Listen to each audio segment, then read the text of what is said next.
Hello everyone, I'm making this video to talk about the Star Wars: The Old Republic roadmap that was released yesterday. And the roadmap itself has a lot of information, but I will skip through everything and only focus on the story, which frankly has been the only thing that I've been playing in Star Wars: The Old Republic for the past 2 years. And well, can't say I'm too excited about what I'm seeing. You know, the last chapter with Theron being the traitor and all that, with the flashpoint, we are getting another one of those in about 2 months from now, where I think Temple will return, so it will be interesting to see how she ties with Theron and the whole traitor plot, or perhaps she's not related to it at all, I don't know, we'll see. And after that, sometime early next year, which I assume is about 2 or 3 months after the second one, we're getting a third flashpoint that will conclude, as they say, this storyline, which I'm not sure what conclude means. Will Theron return? Will we finally understand what he's up to?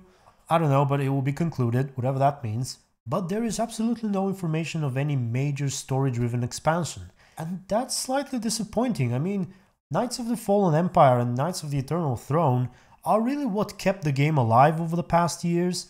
They're the only things that came close to the original 3 chapters, which is, I would assume, what many people got into the game for. And even after the Eternal Throne, the first bit of story that came out, what was its name? Something Iokath? The War on Iokath? That was pretty good. 2 companions returned, it was long, it was basically an unofficial 10th chapter to the expansion. And I liked that. However, now we're rarely, once every 2 or 3 months we're getting these very short chapters tied to flashpoints, and there will be 3 of those, and then after that, who knows? So I think for a major expansion, we'll probably have to wait another year, if not more. And there is this statement which rather worries me. We continue to discuss ways of reintroducing you to your original companions. Just this bit. I'm not sure whether they've worded it properly, but this sounds to me like they've no concrete plans for the future. They're now starting to think of what to do with other companions and with future story. That might not be the case, but it sounds that way to me, and that's not very reassuring.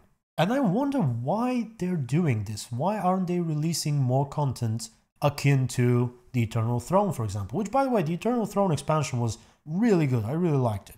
So why aren't they doing more? Is it that writers and developers went to Battlefront 2? That may be the case, and if that's the case, I don't mind. I'm looking forward to what they're doing with Battlefront 2 and its story. But what about the Old Republic, That's not good for the game, because the people who are playing primarily for the story and are willing to spend money for more of it aren't actually spending anything. All of the story content after the Eternal Throne has been free. It has not required a subscription.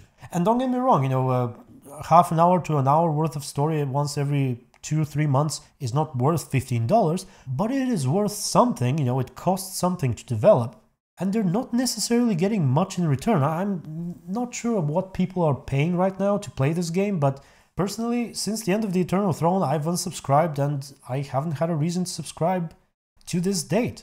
And I'm looking forward to one, and one is not seem to be coming. So that's what worries me. Let me know what you think. Do you think EA is focusing all the Star Wars efforts on Battlefront 2? If so, that's not necessarily a bad thing, but Star Wars: The Republic could suffer from that. So that was it. Tell me what you think. And until next video, which will probably get demonetized, stay tuned and be good.